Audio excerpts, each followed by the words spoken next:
Assalamualaikum warahmatullahi wabarakatuh. Hai, aku Anzani dan ini dia videoku. Di video kali ini aku akan share lagi materi dan juga latihan soal TIU untuk persiapan tes SKD CPNS tahun 2024 untuk subtes silogisme. Untuk teman-teman yang baru nonton, jangan lupa untuk like, comment, share, dan tentunya subscribe. Dan ini dia di video kali ini.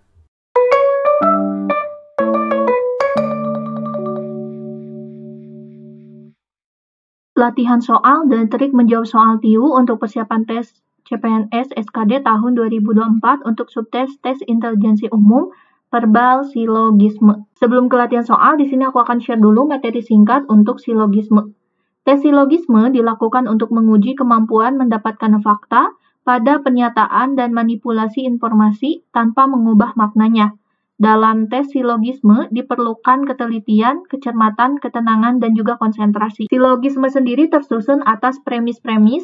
Pertama ada premis umum, di mana premis ini adalah premis yang mengandung kuantor universal dan ditandai dengan kata semua. Lalu ada premis partikular, adalah premis yang mengandung kuantor eksternal dan ditandai dengan kata beberapa, ada, sebagian, sementara. Jadi ini maknanya sama ya.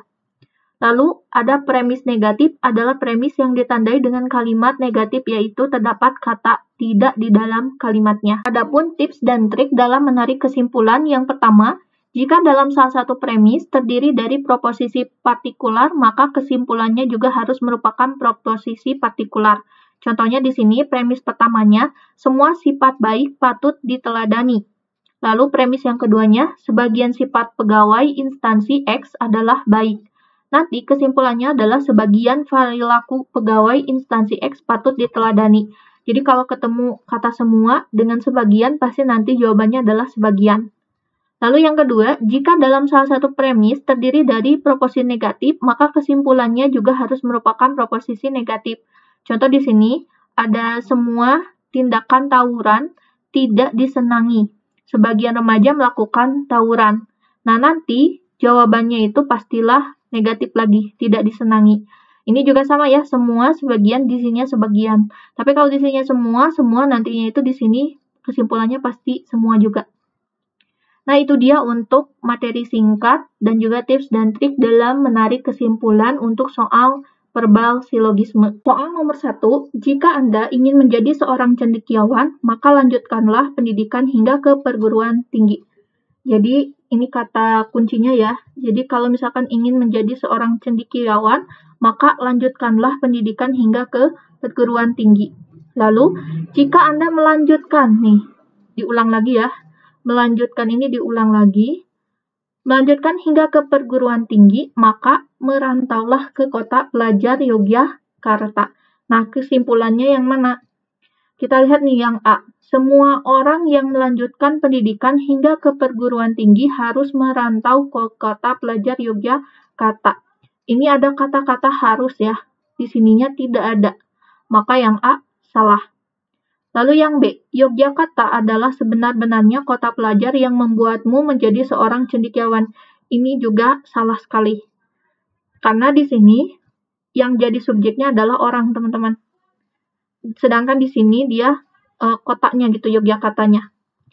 Lalu yang C, sebagian orang yang merantau ke kota pelajar Yogyakarta belum tentu menjadi seorang cendekiawan. Ini bertentangan justru. Jadi ini juga salah.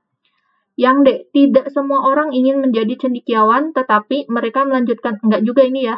Nih, ada kata tetapi juga salah. Karena tidak memuat di kalimat sebelumnya di soal. Maka sisa yang E, kita lihat. Semua orang yang ingin menjadi seorang cendekiawan, yang ini ya, nih, seorang cendekiawan, merantau ke kota pelajar Yogyakarta. Di sini ada ya, merantau ke kota pelajar Yogyakarta. Ini sesuai ya. Jadi untuk soal nomor 1, jawabannya adalah yang E.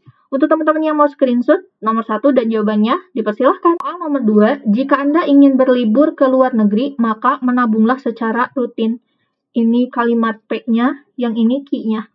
Agar Anda dapat menabung secara rutin, maka berhematlah dalam berbelanja.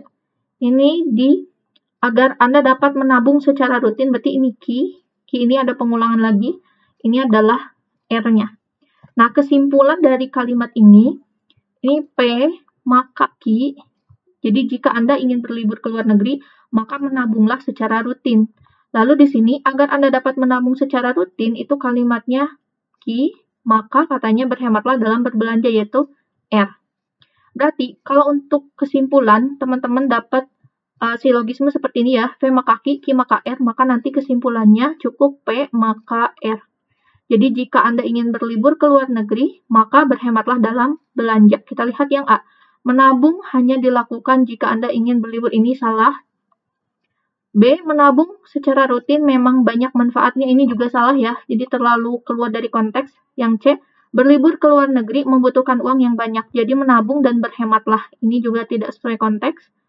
Yang D. Agar dapat berlibur ke luar negeri, maka berhematlah dalam berbelanja. Ini sesuai ya. Nih, jadi kesimpulannya P, maka R. Agar dapat berlibur ke luar negeri, kalimat P, maka berhematlah dalam belanja, kalimat R-nya. Jadi, jawaban nomor 2 adalah yang D. Kita lihat yang E. Berhematlah dalam belanja sehingga Anda dapat berlibur ke luar negeri. Ini beda konteks ya. Nah, jadi untuk soal nomor 2, jawabannya adalah yang D. Untuk teman-teman yang mau screenshot, nomor 2 dan jawabannya dipersilahkan. Soal nomor 3, pemain sepak bola memakai sepatu impor luar negeri. Sepatu impor biasanya lebih baik dari sepatu lokal karena bisa membawa sampai ke final. Bang Rahmat turun di partai final. Kalau teman-teman nemu premis-premis seperti ini, lihat premis akhirnya ya, teman-teman. Nih. Jadi ini ada premis 1, ini premis kedua, dan ini premis ketiga. Lihat premis akhir, di sini ada Bang Rahmat sebagai subjek, sebagai orang. Nanti haruslah pilihan jawabannya memuat subjek, yaitu siapa? Bang Rahmat ini. Kita lihat yang A. Semua pemain sepak bola sampai ke partai final karena maka ini nggak ada Bang Rahmatnya. Yang B, beberapa pemain sepak bola tidak sampai ke final karena ini juga nggak ada. Yang C, semua pemain sepak bola kecuali Bang Rahmat, ini ada Bang Rahmatnya, kita biarkan. Yang D juga ada Bang Rahmatnya. Yang E, semua pemain sepak bola tidak sampai ke ini salah juga. Nah, sekarang pilihannya tinggal C atau D. Lihat mana pilihan jawaban yang benar. Di sini, yang C, semua pemain sepak bola kecuali Bang Rahmat nih. Sedangkan di objeknya, Bang Rahmat turun di partai final, yang menandakan bahwa Bang Rahmat ini adalah pemain sepak bola. Jadi, yang C pasti salah. Yang D, kita lihat Bang Rahmat merupakan pemain sepak bola, ini sesuai ya, yang memakai sepatu impor. Ini sesuai, karena yang memakai sepatu impor itu biasanya lebih baik dari sepatu lokal karena bisa membawa sampai ke final. Nih, maka jawaban untuk nomor 3 adalah yang D. Untuk teman-teman yang mau screenshot soal nomor 3 dan jawabannya, dipersilahkan. Soal nomor 4, semua karyawan perusahaan X mendapat pemotongan upah jika tidak bekerja dengan baik. Di sini ada ketentuan jika tidak bekerja dengan baik.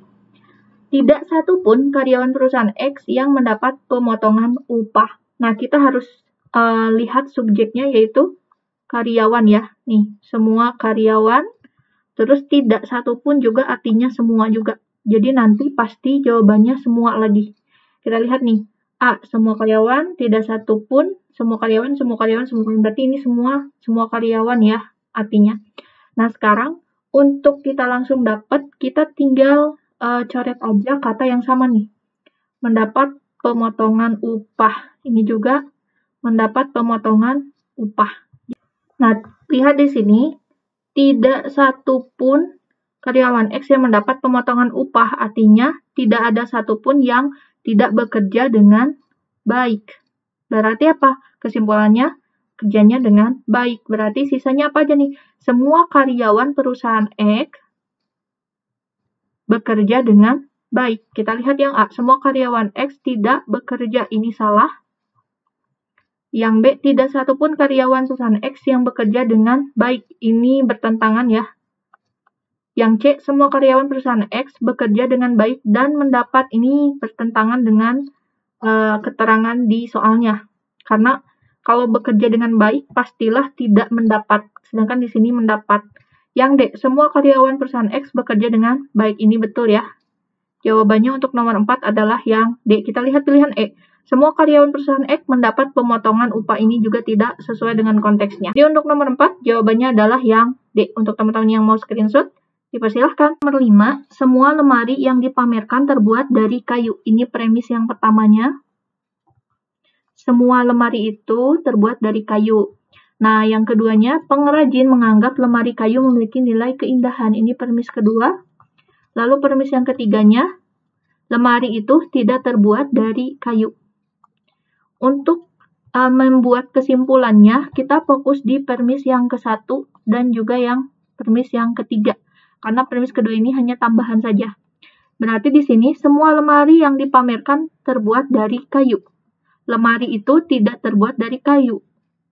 Nah, berarti kesimpulannya apa? Kita lihat. Di sini ada semua lemari yang dipamerkan terbuat dari kayu. Lemari itu tidak terbuat nih. Artinya, semua yang dipamerkan itu pastilah dari kayu. Jika ada lemari yang tidak terbuat dari kayu, berarti kesimpulannya apa? Berarti tidak dipamerkan. Seperti itu teman-teman. Kita lihat langsung ke pilihan jawabannya. A. Semua lemari yang terbuat dari kayu memiliki nilai keindahan.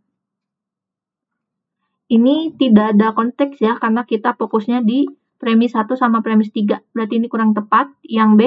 Semua yang memiliki nilai keindahan dan dipamerkan terbuat dari kayu. Ini juga tidak sesuai konteks, karena kita fokusnya ke premis 1 sama premis 3 untuk menarik kesimpulan. Yang C. Lemari itu tidak memiliki nilai keindahan. Ini juga sama. Yang D, lemari itu memiliki nilai keindahan, ini juga sama. Yang E, lemari itu tidak dipamerkan. Ini betul ya. Jadi jawabannya untuk soal nomor 5 adalah yang E. Untuk teman-teman yang bingung nih, kenapa? Sebenarnya kita langsung tahu ya, gitu. Jawabannya pasti yang E nih. Nah, tadi kita udah narik kesimpulannya. Jadi, kenapa hanya premis 1 sama premis 3? Karena sama-sama ada memuat kalimat penegasan bahwa itu dari kayu atau tidak dari kayu. Gitu. Jadi, yang ini tuh kita abaikan untuk premis 2-nya. Jadi fokus ke premis 1 sama premis 3 aja. Dan itu dia untuk jawaban soal nomor 5. Untuk teman-teman yang mau screenshot, dipersilahkan. Nomor 6, tanaman yang disiram setiap hari di kebun itu tumbuh dengan subur. Jadi tanamannya itu disiram dan tumbuh subur. Lalu premis yang keduanya, petani menganggap bahwa tanaman yang tumbuh subur memiliki hasil yang baik. Tanaman di kebun itu tidak tumbuh dengan subur. Nih, tidak tumbuh dengan subur. Sedangkan yang tadi dibicarakan adalah tanaman yang tumbuh subur. Berarti kesimpulannya seperti apa nih teman-teman? Apakah A, tanaman yang disiram setiap hari memiliki hasil yang baik? B, tanaman yang memiliki hasil baik dan disiram tumbuh subur? C, tanaman di kebun itu tidak memiliki hasil yang baik? D, tanaman di kebun itu tidak disiram setiap hari? Ataukah E, tanaman di kebun itu memiliki hasil yang baik? Nah, teman-teman, dengan petunjuk ini, jawabannya yang mana ya? Apakah A, B, C, D, ataukah E? Teman-teman bisa tulis jawabannya di komentar dan nanti aku akan cek dan spill juga untuk jawaban nomor 6 ini. Dan itu dia, di video kali ini aku udah share ada materi singkat, tips dan trik, dan juga latihan soal untuk soal verbal silogisme. Next aku akan lanjutin lagi, jadi sebenarnya ada 10 soal yang aku akan sharekan. Tapi next video aku akan bahas untuk soal nomor 6 tadi juga, akan aku spill untuk langkah per langkah menyelesaikannya sampai nomor 10 untuk soal verbal silogisme ini. Thank you udah nonton, jangan lupa untuk like, comment, share, dan tentunya subscribe. Tunggu video pembahasan lainnya. Thank you udah nonton, dan dadah!